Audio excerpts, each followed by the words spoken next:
வாழ்க வையகம், வாழ்க வையகம், வாழ்க வளமுடன். வேதாத்ரி மகரிஷி அவர்களின் நாள் ஒரு நற்சிந்தனை. நாள் ஏப்ரல் 2. கவலை இல்லை.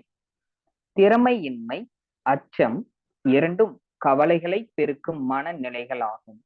மனதின் விழிப்பு நிலை, பிறழ்ந்த மயக்க நிலையும், இயற்கையின் ஒழுங்கமைப்பை அறியாமையும், எளிதில் தீர்வு காணத்தக்க கூர்மை அறிவை வளர்க்கும் சிந்தனை பயிற்சி இன்மையும் திறமை இன்மையாகும்.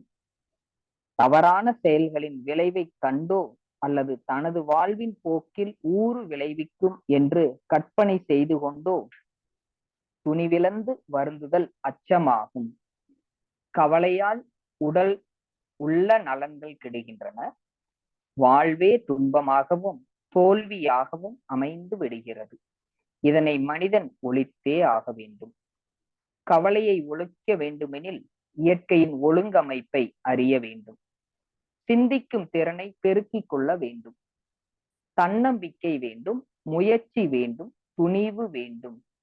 மாறாத இயற்கை விதிகளை உணர்ந்து கொள்ளல், சமுதாய ஒழுங்கமைப்பை புரிந்து மதித்து வாழ்தல், தன்னிலை விளக்கம் பெற்று பிறவியின் லட்சியத்திற்கு ஒத்த இசைவான வகையில் வாழ்க்கை நடைமுறைகளை அமைத்துக் கொள்ளல் என்ற அறிவுடைமை வந்துவிட்டால் தானே சிக்கல்களை தோற்றுவித்துக் கொள்ளாத தகைமை கிடைக்கிறது.